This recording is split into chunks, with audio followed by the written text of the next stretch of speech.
Gusto mo bang malaman kung ano ang mga bagay na maaaring magdulot ng pagbaba ng sex drive sa mga babae? Sa video na ito, ating tatalakayin ang mga ito at kung paano ito mai-address. Narito ang mga bagay na maaaring magdulot ng pagbaba ng sex drive sa mga babae.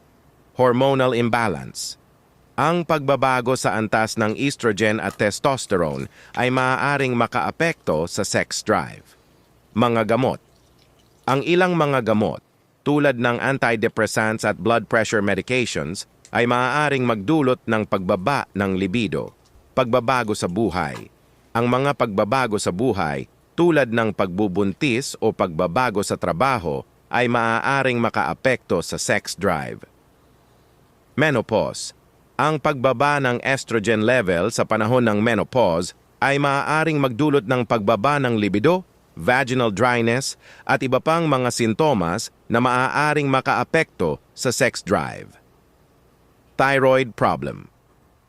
Ang mga problema sa thyroid tulad ng hypothyroidism, kulang sa thyroid hormone, o hyperthyroidism, sobra sa thyroid hormone, ay maaaring makaapekto sa sex drive at libido. Hypertension. Ang mataas na presyon ng dugo ay maaaring makaapekto sa sex drive at ang mga gamot na ginagamit upang gamutin ito ay maaari ring magdulot ng pagbaba ng libido. Pagsailalim sa maraming operasyon. Ang mga operasyon at anesthesia ay maaaring makaapekto sa sex drive, lalo na kung ang mga ito ay madalas na ginagawa. Ang anesthesia ay maaaring magdulot ng temporaryong pagbaba ng libido, ngunit sa ilang mga kaso, ang pagbaba ng libido ay maaaring magtagal, kawalan ng self-esteem.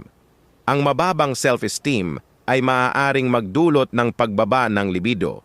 Mahalaga na kumonsulta sa isang doktor o therapist upang malaman ang sanhi ng pagbaba ng sex drive at upang makahanap ng mga solusyon.